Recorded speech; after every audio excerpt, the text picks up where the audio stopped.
Yo, yo, yo, it's the Jolly and Slimm Show. Here, let's go. Time to lock in, turn the volume up. We bring that heat, yeah, we keep it tough. Mindset, hustle, life on the go. You already know it's the Jolly and Slimm Show. What's up, fam? This is episode 4. Is that right? 4. That threw up an 8, so 4. 2 4s. And I'm Jolly, and this is Slim. So what we're gonna do is I'm gonna draw a card out of here. We're gonna do trait talk. And we're trait talk. So we're gonna I'm gonna draw a card, and that's the trait we're gonna talk about. And I guess I might have to look up some definitions or something while we're. Yeah, because sometimes I'm like, I don't know.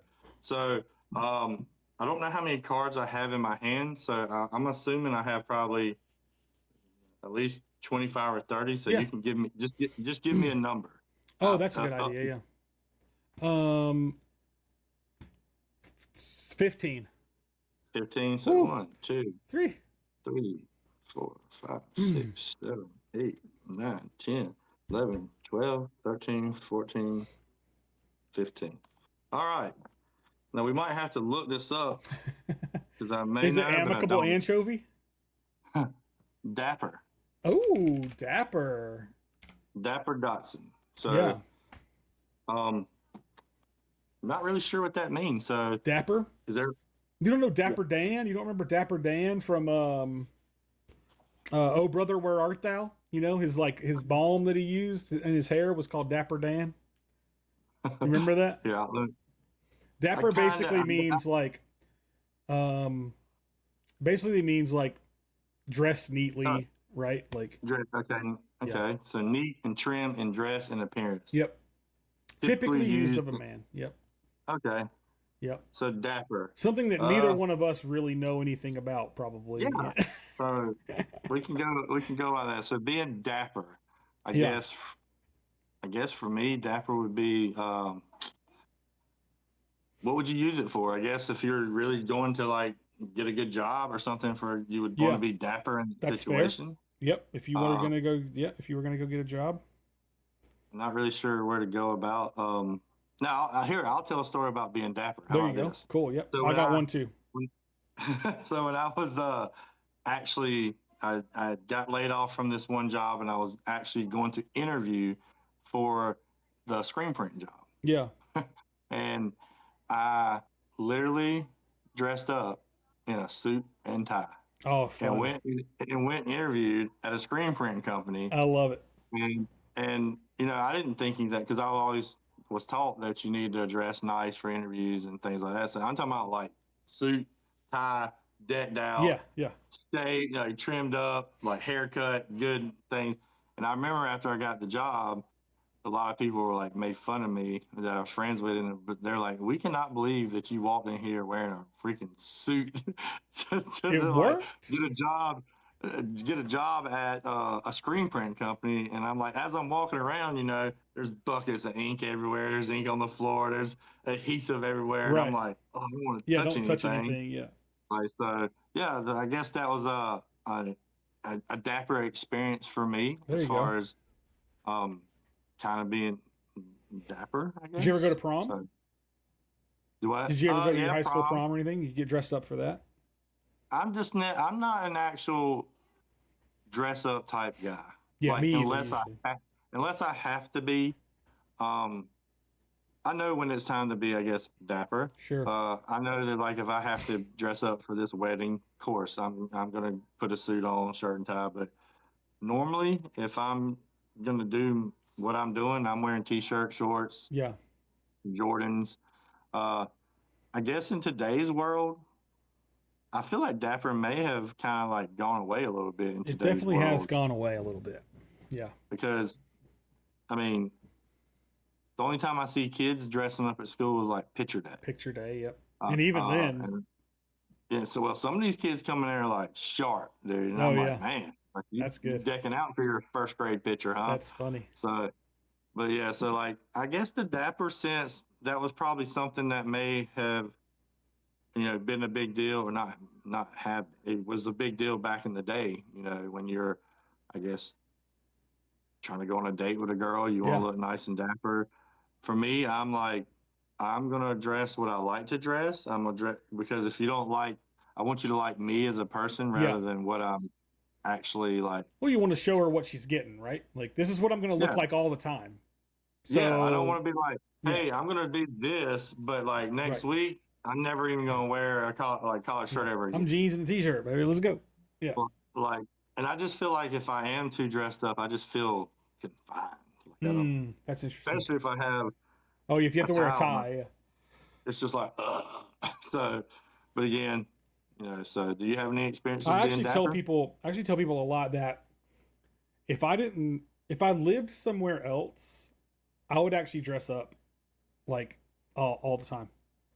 Like, And dress up, you mean like, what do you mean like I dress mean, up? like I would wear like a suit almost. Like I don't, and I don't know that um, I say this. I don't know if it's true, but like it's too hot to do that here. Like you just can't, right?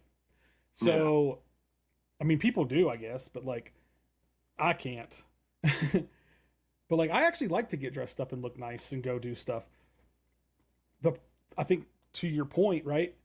No one else does that anymore, and so now you look like the weirdo running around Yeah. outside wearing, like all dressed up. Now people might think you're, you just got out of a wedding, or there's all kinds of reasons that people could be dressed up for the day or whatever. But point being, but yeah, I got to show you this picture. So have you ever heard of it's called A Night to Shine? Have you ever heard of it? So it's put on by the Tim Tebow Foundation. Shout out Tim Tebow. And it's a global, one night every year, a global, essentially it's like a special needs prom, right? Okay, So it's, okay. I think I know what you're talking about now. yeah, so they do it at the same time everywhere that they do it, or the same night everywhere that they do it, and it happens in countries all over the world, all 50 states. There were 2 of them within 30 minutes of my house, at the same time that the night that it happened. One of them was in Niceville, one of them was at my church in Destin. It was the first time we ever got to do it. But it's essentially people with special needs, Down syndrome, highly autistic, wheelchairs, all that kind of stuff. The overlooked people in society, essentially, right? It's a chance for them to go and party and have a good time and experience those things that the normies get to experience, right? And we were encouraged to dress up as well, and so I did. And so this is a picture of me, and so the people that are the people that are there as the guests are called honored guests, and then they have their caretakers. So like whoever their main person is that takes care of them on a day-to-day or whatever is considered their caretaker, and then they get assigned to a buddy, and I got to be a buddy, and that person is basically the person that essentially chaperones them and hangs out with them throughout the night, so that their caretaker can have the night off, right? Have a little break. Right. They don't have to worry about it. They know they're in good hands with somebody. Like they can go, and there was a whole area of our church set up for just the caretakers. Nobody else was allowed back there.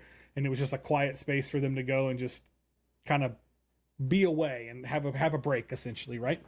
It's very difficult for them to do that. They don't like, especially if it's like a mom-son situation, which was what my situation was. So this is me. I'll show you the picture. And my homeboy Louie. Right, I'll show the picture to the camera now. I'll post it. I'll edit it into the video so people can see it. But yeah, I think I was pretty dapper in that picture, don't you? Oh yeah, I'm pretty tired. I got the top hat on. Yeah, man, we got the hat and the bow tie. But man, I'll tell you what, that night was amazing. It was so much fun, dude. And what was a really interesting part of the night was, it had to have been halfway through the night, maybe even longer than that. I turned around and I hear this person go, "Tim?" And I was like, yeah. And it's this lady that I've known 20 years probably, or something like that. Maybe not quite 20 years, but close, because her son is 21. Yeah, he's 21 now. I think that's what she told me. and I've known him since he was a little kid, 3 or 4 years old, and he has Down syndrome. And his name is Wills, like plural of your name, Wills, Wills is his name. And, Wills, Wills, oh, yeah. I never heard. I've never heard it either. Name. I've never seen another person named that in my life. But I was like, okay, so I was like, oh, hey, Shelby, whatever. I was like, is Wills here?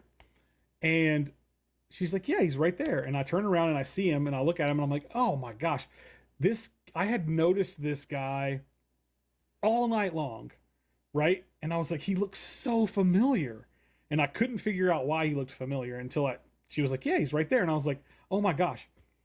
And it was funny because later, towards the end of the night, everybody's starting to leave and stuff. He's not super verbal, but he walks up to me and he grabbed my hand and just held my hand. And I was like, okay. And I was like, do you remember, do you know who I am? And he was like, you could tell he did, you know what I mean? And I haven't seen this kid in 15 years probably, you know what I mean? But he just recognized me from before and felt comfortable enough to just walk up and grab my hand and say hello, essentially, I was like, that is crazy. That was so wild, but it was cool. It was such a cool night, man. Just to be able to, just to be involved with that community and stuff. And it was super cool. It gives those kids a time to essentially be a little normal. Yeah, absolutely. They're able to go do something that everybody else is doing. Yep. But if they went with everybody else, at some point someone's going to be mean. Someone's going to say something. That's right. And they're just going to bring a lot of anxiety for them to just go be themselves. Did you get a text message just now? Oh, you're not. I thought you were looking down at your phone or something. But yeah, so I think it'd be those type of things are pretty cool. Because one of the cool things that we do for the special needs at our school, and it's a really cool thing. We don't do a dance or nothing like that I know of, but during the Special Olympics, because every year they have that, we do a send off for them. So when we know that it's a Special Olympics today, they're getting all situated, and we used to do it in the halls, but lately with COVID, we go outside and do it now. But it used to be, we would line up every student and teacher in the school would line up during the halls, and they would walk by, and then they just kind of, everybody cheers for them. Yeah. And then last year we go to the bus loop or the car rider loop, and everybody stands outside and they ride by and everybody waves and cheers for them. Cool. So it's a cool thing to see, them kind of be normal for a day. Yeah. We had and the other cool thing that is happening now. So there's this kid named CJ, and he's in I would say self-contained, but I'm not sure exactly what he's diagnosed with or anything like that, but you definitely can tell something's up, but he's able to go to class and sit in class. He's not probably doing all the work there. He goes for certain classes. Sure. And he comes for technology, and I think he does a lot of his resources in his regular class, but he never really taught. He grunted a lot when he was didn't want to do something. He'd be ugh. But he liked technology, so he never really grunted at me. And I was always like, what's up, CJ? I just would talk to him, even though he may not answer me. Yeah, talk to him normal. Yeah. What's up? Well, there's this new kid that moved here I would say a month or two ago, and he's newly disabled. Apparently he moved from China, Japan, I can't remember exactly where, but he had something that happened where something in his hip where something's deteriorating. Now he can still walk a little bit, but eventually he's about to be wheelchair bound for the rest of his life. Right. And it's something that kind of just developed. He wasn't born with it. So a year ago he was running around. Now he's slowly being defined to a chair. Well, there's this, he has to be pushed to the back every day because he rides the bus to get home. So this girl pushes him back there, but CJ and him, CJ always comes out and sits on the bench and just kind of sits there. And before he never taught anybody, he just kind of would sit there, and he would pace around for a little bit, and I'd be like, hey, what's up, CJ? He might say, hey, may not, I didn't force anything. And then that girl started putting the little boy with the wheelchair right in front of him. Because that's where she would just park the wheelchair. She would go back to her class, and me or the principal or an adult would push him to the bus because he had to be put on the lift. Right. Yeah. Well, within the past, 2.5 weeks, CJ and him become like best friends. Like they're talking, like literally sitting there talking. CJ's laughing. CJ's like, they're having full conversation. Yeah. CJ don't let anybody push him to the bus anymore. Oh, that's when cool. It's time for the bus, CJ would get up, unlock it, and he rolls them to the bus and puts them on. I'm just like, dude, that's super cool. That's amazing. Yeah. Because at first I was like, man, should we be letting another student right push another student? Because I don't know. And then the principal was like, nah, he loves doing it and he's happy to do it. Let's let him do it until he shows don't take it away from can. him. Yeah. And he literally pushes them, puts them on the thing, and then he'll walk on the bus and and I'm sure he probably sits near him on the bus and they just kind of he's even verbally telling people that's his best friend. That's cool. Dude, that's super cool. I love that. For somebody who never really taught a lot beforehand to all of a sudden having full conversations and be with somebody at least. Yeah, that's super cool. With someone else, and then be verbalizing hey, this is my best friend, and then laughing and cutting up. I'm like, dude, that's amazing. Yeah, super cool. I love that. That's awesome. Because you can learn a lot from kids like that because they just they go through a lot of things that most people will never go through in their life as far as just for sure. They know that someone's probably looking at them different at all times of their life. Anywhere they go, someone's looking at them. What was super cool about Louise at Night to Shine was his mom is from Argentina. I'm pretty sure is what she told me.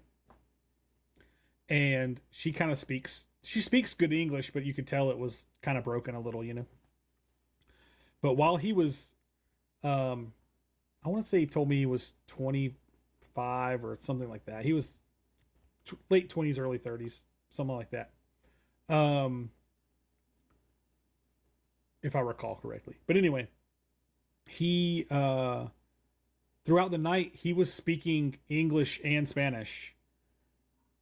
He would speak to me in English and Spanish.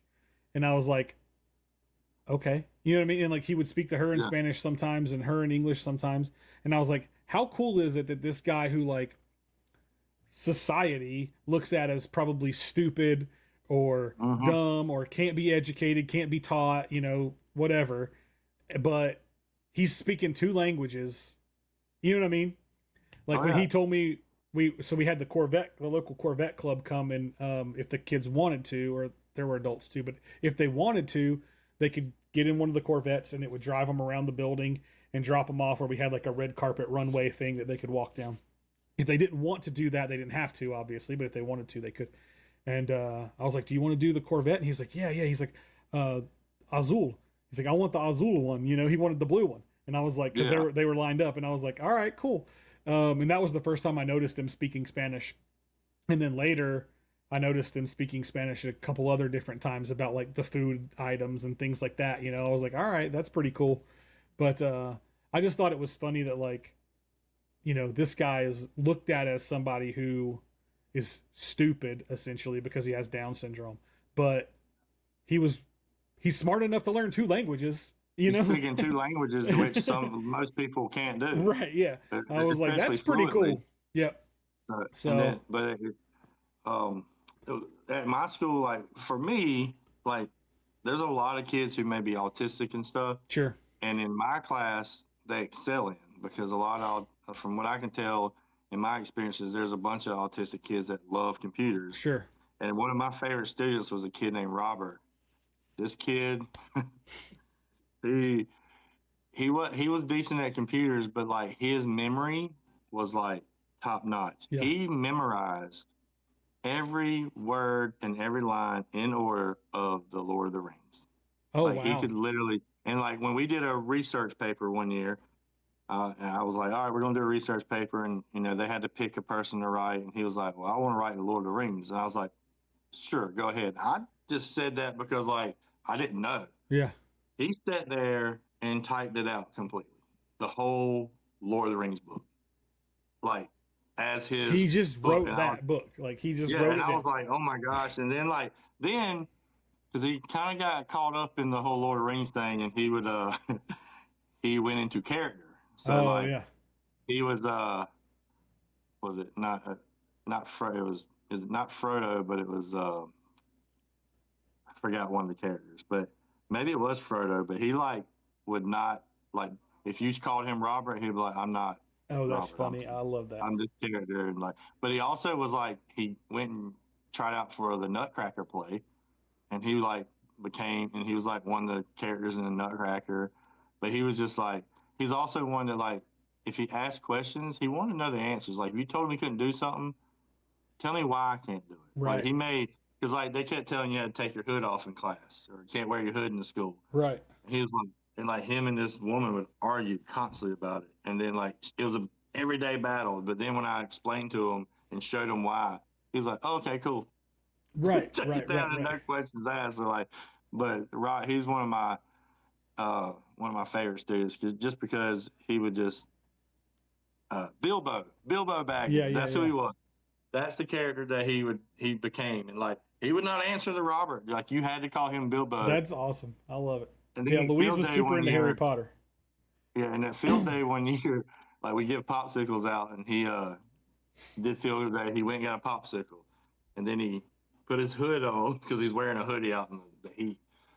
And he put his hood on and went back to try to get another popsicle. And they're like, "All right, Robert, you already been here." I'm not Robert, I'm Bilbo. So he's like trying to get his thing. He's like, "What are you talking about? Bilbo Yeah. has not got a Yeah. popsicle Bilbo yet." didn't get no popsicle. You're right. But Robert got a yeah, popsicle, but Bilbo ain't get a popsicle. yeah, but he's definitely I love that. That's awesome. And when I was doing my masters and all that, and a lot of my classes, I had to. It was a not that I was doing the special needs masters.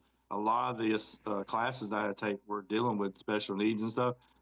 I would say 90% of my projects and assignments that I did, because I've worked in a school before and they ask you about special needs and how would you handle something. Sure. A lot of stuff I've already handled before, so it was easy for me to answer. I used Robert's experience, me and Robert's experience, and how I dealt with him on probably 90% of my assignments. Right. Because it just, but Robert loved me though. So, yeah, that's good. Because I remember the first day of school my first day teaching, first day ever teaching, didn't know anything about autism ever. Like I'd never been around autistic kids. Sure. I walk into this class and there was like 5 autistic kids in there, which I had no idea that they were autistic. Yeah. And I walk in and there's some kids being just not listening, banging on stuff, and then you got other kids just acting up. And I'm like, it's day one. And I remember I was told I was not allowed to let them get on computers. I was supposed to just like set my expectations, my rules, go over what I'm gonna talk about, and just kind of like BS your way through the whole class.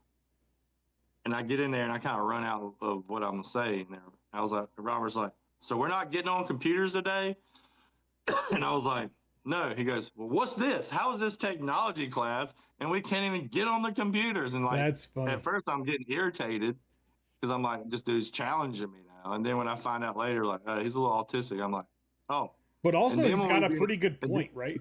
And when we did virtual schools, when COVID was happening, we did virtual classes. I had to teach computers, do a computer to someone at their house to teach them how to use computers. Right. How hard do you think that was? Yeah. Robert, every time he came on, it was time for me to have his class. I taught Robert why he was wearing a paper bag over his head. So yeah, that's awesome. Oh man, that's funny. Kids. But it's definitely, like kids like that. I mean, I know I'm not going to say the word special as far as like special like that, but those kids are special. Like they have, and a lot of them have good. And if you actually take the time to talk to some of these kids, or even try to talk or understand them, a lot of them have big hearts. Oh, for sure. Like big hearts. Yeah, it's absolutely. Just some of them can't. I mean, can you imagine like being inside your body and not be able to express how you feel or say how you feel, or even sometimes do anything to show how you feel, and people not understanding you, and you're like, yep, like I can Happens see to me how, all the time. and then people think that they're like, oh, that's them being weird or something. No, they're just mad because like they can't express things to you to try to get you Yep. to understand what they're trying to say to you when it could be as easy as them saying pick up that water bottle, Yeah. but they can't really say it. So, Yep.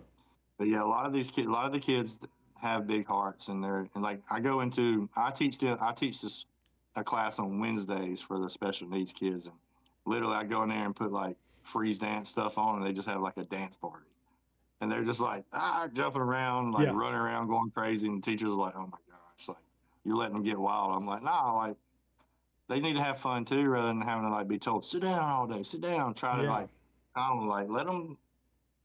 Every Get some kid should energy. get to have a dance class during the day. Because Yeah, I mean, or having nap kids time. sit in the freaking chair for 8 hours is stupid. Yeah. But yeah, that's so pretty I wild. guess I guess like the trait talk is a good thing because we started talking about Dapper and then Yeah. we ended up We just move everywhere. literally talking. I have a funny Dapper story that kind of goes along with your wearing your suit to your screen printing interview.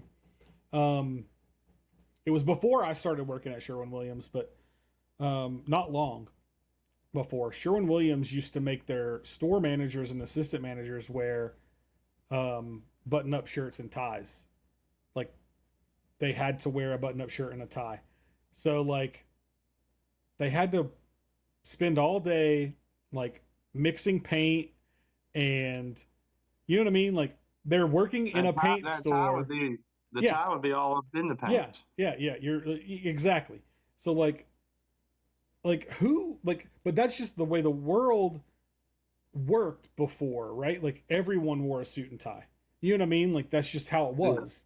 Yeah. And then it took longer in some industries and some businesses and stuff for that to go away. And Sherwin-Williams was definitely one of those businesses that was like, oh no, like, our store managers have to look like store managers. You know what I mean? Like, they need to look like they're dressed up different than the other people, essentially. And, like, you know, they need to look nicer. And it's like, yeah, but what happens if he's working and he's going to put a lid on a paint can and his tie flops in the paint can, and now he's got paint all over him, and then he pulls up and now there's paint all over his shirt, and you know what I mean? It's just like, that doesn't make any sense. Like, it makes no sense. But they got rid of that rule, thankfully. But I'm gonna tell you right now, when I was a screen printer, I was the messiest screen printer you probably know. I would come home, paint all like ink, not paint. You know how you can't call it paint. Don't call it paint. Ink all over me. Like I mean, my pants and shorts that I wore, like, because I was one that I didn't like wearing gloves. I don't wear gloves either. You can't maneuver with it. And like, I'm the one that, like, I try to stay clean and not get my hands dirty, but once I get stuff on it, I'm like, all right, whatever. Yeah. And I'm the wipe it down Me person. Too. Like, when I'm actually printing, if I'm actually printing for the day, like, which doesn't happen very often anymore, but like, I'm constantly, almost between every shirt, like, wiping my hands on my pants. Because if you get a little bit of ink on you and it gets on the next shirt that you grab, like, you got to clean it up or whatever. And so I'm constantly wiping ink on myself. Yeah, that's definitely true. But yeah, it's funny. So definitely never. I'm not a clean screen printer by any means. It's funny around here. Another back to Dapper again for a quick minute before we take off again. But we're already 30 minutes into episode 4, so. Whenever my buddy, so a couple episodes ago, I talked about how I got into screen printing by the family that I met, and I dated their daughter, and, you know, all that stuff. So when they moved here from Missouri, and he started his screen printing business. And the wife was like, you need to go out and go meet these business owners and stuff, and, like, introduce yourself and all that stuff. And she made him get, like, dressed up like you go into the screen printing shop for your interview, right? She made him get dressed up and go out. And he would come back and he's like people just aren't dressed up like that around here. It's just not how it works, right? And, like, eventually she caved, but she, like, made him get dressed up and go out and talk to businesses at first. But he looked like a salesman, which wasn't good because people don't like salesmen, right? Like, and when you walk into a shop and you look like a salesman already, like, people already have that thought about you. But when you think of like Manhattan business person, real estate agent, like big time, like those types of people, you think suit and tie, right? You know what I mean?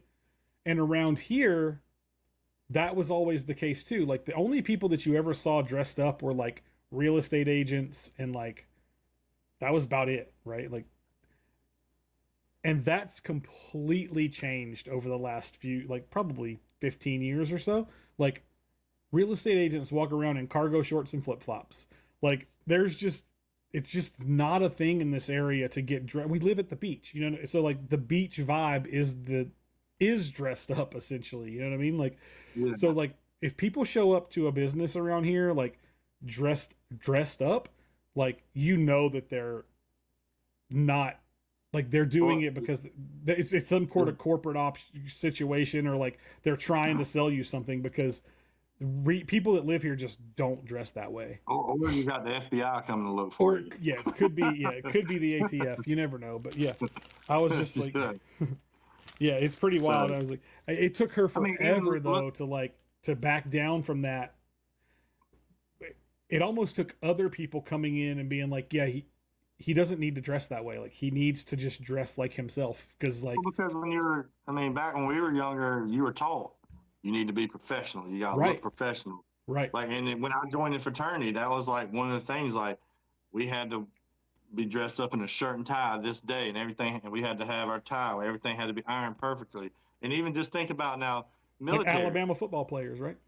Yeah. Like military, their stuff is, now I get the military because it still is, but even then, like it's, yeah. So like, I get it, but even like with Gary right now, like, you know, he's a motivational speaker. He ain't up there wearing shirts and ties. He's like the anti-businessman, you know? Yeah. And he's a businessman, and I guarantee you, I don't know if I've ever seen videos or pictures. There's an image popping in my head right now, and I don't even know if this is a real image, but I want to say the only time I've ever seen Gary in anything other than what we normally see him in is, I think he was at a wedding one time. Right. There was a picture that he posted or shared of him at a wedding. Yeah. And there's definitely some stuff like that. And I think if you go back far enough, there actually is some pictures of him like semi dressed up at least, but he quickly was like, I don't have to do that. You know, like you could tell it was just like, yeah, I can wear what I want.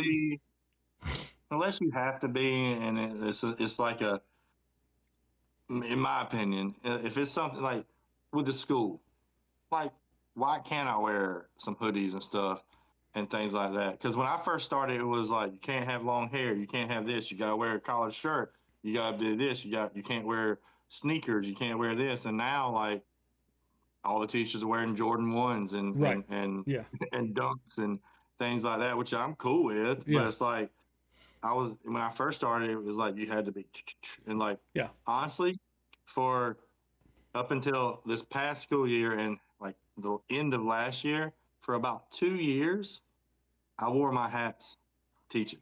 Right. I literally wore hats from the second I walked into and no one said anything. Now it's in the manual, can't wear hats while you're teaching. Right. No one cared until someone apparently said something. Yeah, and now it's a thing. Yeah. And it was funny because even the principal was like, I guess I'm gonna have to tell you to stop. Yeah. So we might not be able to clip that set. I may not be able to share that, but that's funny. Yeah, for almost 2 years I wore my hat teaching, and then when I had to stop, all the students every time I walked in, Mr. Craig, why are you not wearing your hat? Why are you not wearing? Yeah. So now it was a big deal. It was never a big deal before. Right. Now it's a big deal. If I ever walk into church without a hat on, all the students are like first they don't even recognize me, and then they're like, why aren't you wearing a hat? It's like, okay, gotcha. Like I have to wear a hat. Like, what's going on? Like, are we being punked right now? Yeah. Like, what's going on? But it's funny because there is something to be said for like, look good, feel good, do good, right? But like you said, getting dressed up makes you feel confined, which makes you uncomfortable, which means you don't feel good, and you don't, therefore you don't do good, right? So look good, feel good, do good is a real thing, but it's also very personal. It has to be, it has to be fit to the person. You can't just tell everyone to wear a suit and tie because that's going to make them do better. It's just not true. Like, because even if I like anybody's been in a wedding, I'm sure you're the same way. You go to a wedding, you're looking good. right. By the end of the night, what's happening? Oh, bro. You got a tie, shirts. Yeah, you got the hamburger meat hanging out. By the end of I'm like the second I get to the actual after after part of reception, after the ceremony, I'm coming out, and then like about 10 o'clock, the shirt's untucked. Right. Like I'm not the quicker I can do that, that's when I feel better. Right. Up until then, it's just like. Yep, that's exactly right. Yep, that is exactly right.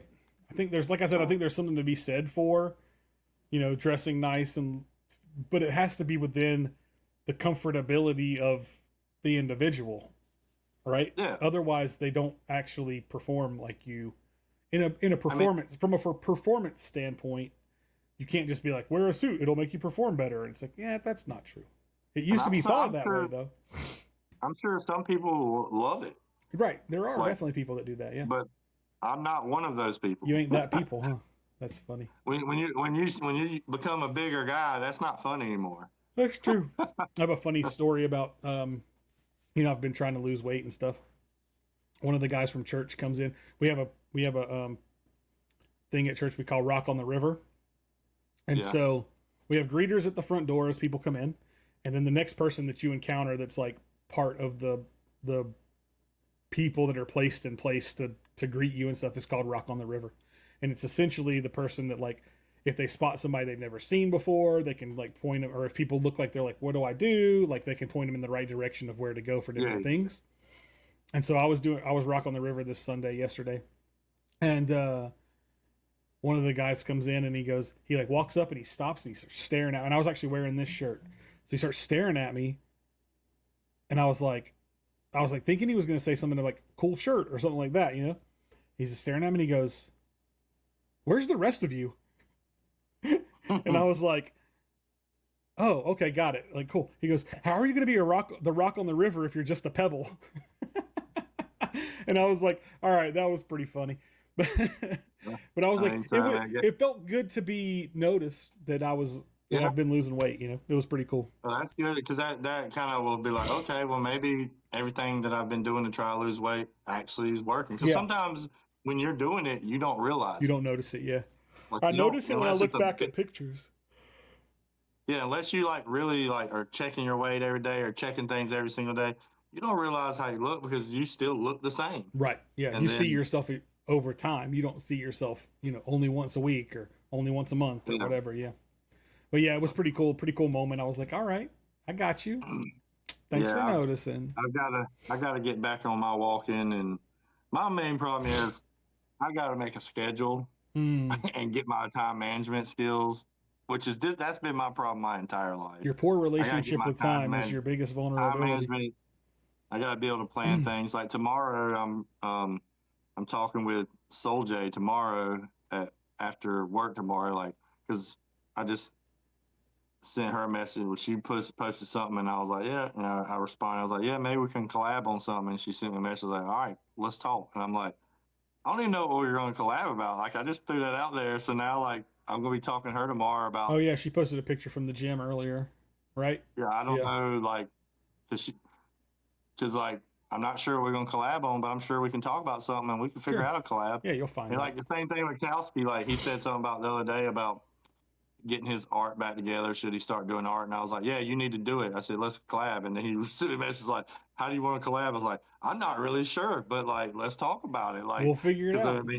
I mean, let's see what type of art you want to do, and let's see what you show me what you're wanting to do, and maybe I'll come up with something in my head.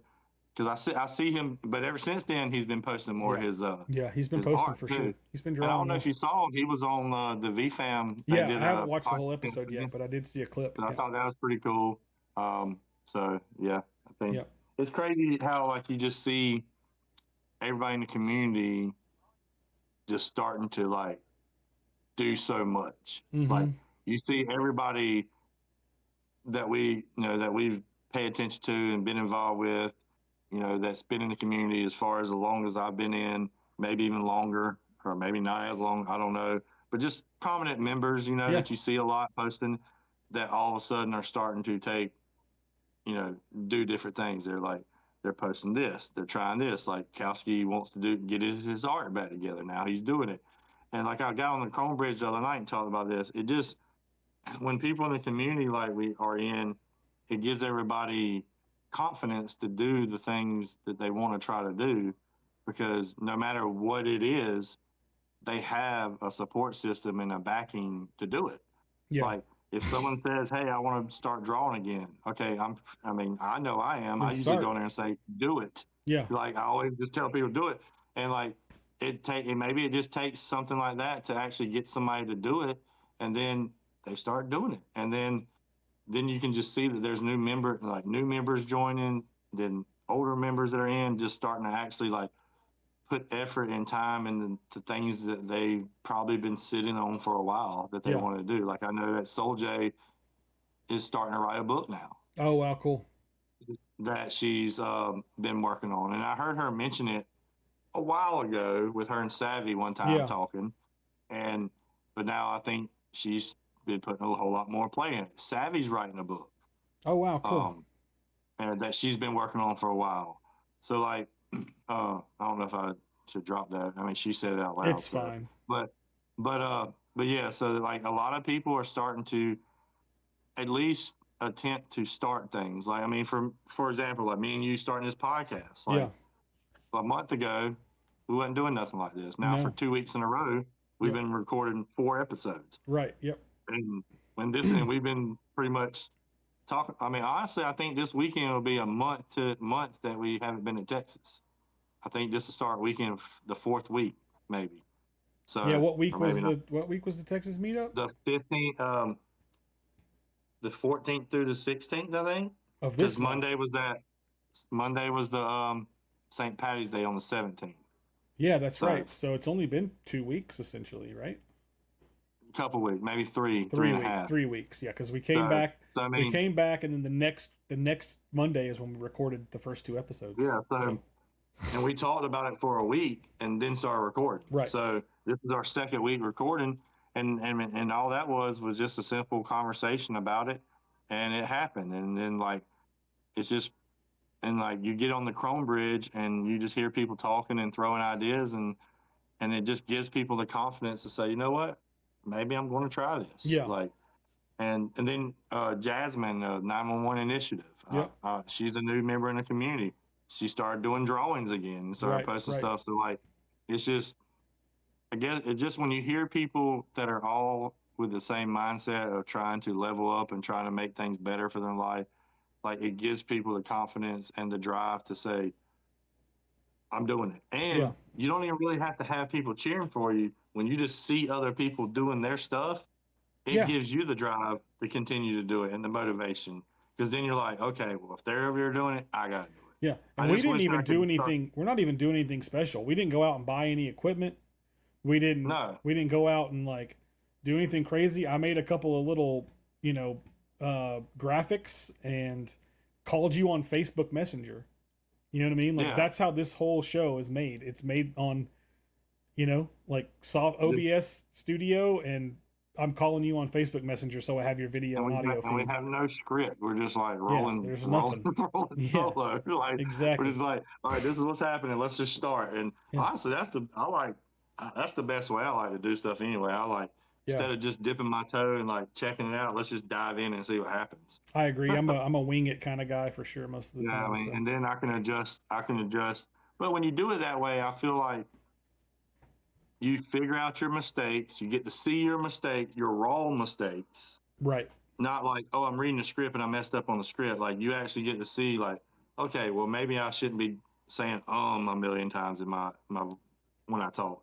And then you actually in your mind start trying to fix that instead of just, oh, I read a script wrong. I did this, and you're focusing on the wrong things. Like I just feel like it's better just to jump into things. Like a lot of my videos that I record, I don't have I have an idea of what I'm about to record, but I have no script. I have nothing. I just go. You start talking. Sometimes I don't feel like they're good at all.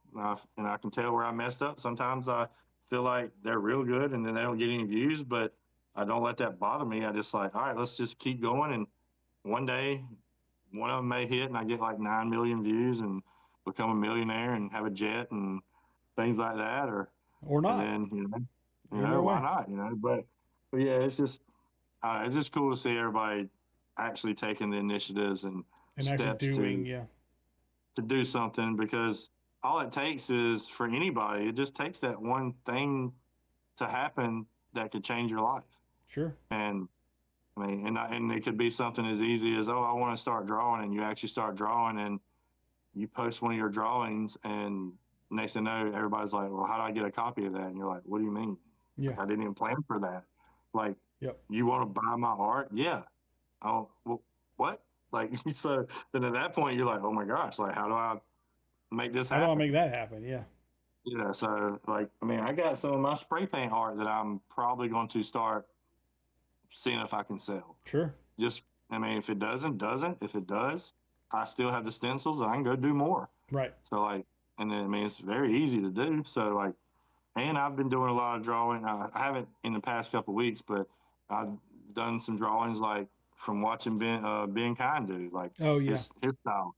They definitely look nothing like his, but there's a style that I kind of like a little bit, like for my own personal, like what I'm doing. I like it because the lines aren't as straight. I like them to be not as this, because to me, I'm like, well, every image or everything I draw will be a one-on-one at that point, because I'll never be able to recreate it. That's true. Yeah. Because like I don't focus on it being perfect, because sometimes when people draw, they're like, oh, I messed up, I got to redo it. I just do it, and how it turns out, how I feel about it. Well, you can always. If I'm like, oh, I don't like this one, I'll throw it to the side. But then I'm like, okay, I like this one. I may be the only person in America that likes it, but you know what? I'm the one who drew it. So, well, the thing is about if you're the person doing the thing, you can always look at it and go, this isn't right. I need to fix it. There's always going to be a thing that you can fix, right? So you have to, at some point, you have to just leave it alone. You have to stop touching it and let it go. And I think that's really hard for people. Yeah, because the more you try to go in and fix it, sometimes you end up messing up even more. Sure. Yeah, that could happen. So, and honestly, sometimes imperfections make things perfect. Right. Yeah, it makes it better. Because it's not as clip it perfect. It's not. Huh? I said clip it.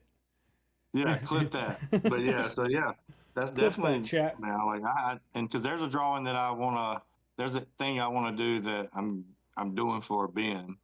I told him I've been working on it, and I have been working on it, but he has no idea, and I'm not even gonna let anybody know until I drop it. But it's something I've been working on, because I want to show my appreciation to him for just kind of giving me the drive to get back into doing drawing and stuff, because I drew a lot when I was little, and that was kind of like things that I loved, and I just kind of stopped. But that's good. I don't have the technique. I can't be like I would love to be like a cartoon artist. I don't have the creativity to be a cartoon artist. I feel the same way. I can look at something and redraw it and recreate it, but I can't like just pop off and start doing things like DJ does. Right. But I definitely like doing the style of art that Ben does, though. It's because to me, it's fun to do. It gives you it makes you like think a little bit, and I don't know, I just like it. But it definitely looks nothing like his. You'll be able to tell what's the Ben Kind and what's not. That's funny. So, and I like it. His is really good, and I don't know if you ever, and when I've talked to him, like in the beginning, he never really thought that his stuff was good at all. Right, yeah. Well, like, I mean, it's all perspective, right? It's all subjective. It's I think what he does is really cool. It's not anything that I would buy necessarily. Not to take away from what he's doing, because like I said, I think it's really cool art, but I don't really buy art. So like, it's just not, you know what I mean? See, I buy art, so like I love buying stuff like that. And it's you don't see something like that every day. That's something that's different that you don't see. But again, but when you're doing something like that, you never really think that your stuff's that good. So, right. Yeah. Until like someone's like, "Oh, that's awesome." You're like, "What?" Is it? Yeah, that's cool. That's good. Well, we are 50 minutes again, and you got to get on a Whatnot show soon, I think, right? Yeah, got to pump that out, and I don't know how long I'll be on there. I'll probably get on there for 30 minutes or so and see how it goes. If it's moving, I'll keep going. If it's not, I'll call it a day. There you go. Cool. Well, thank you guys for listening to episode 4 of the Jolly and Slimm Show. 4. And we'll be back for another one at another time. Yep. So later on.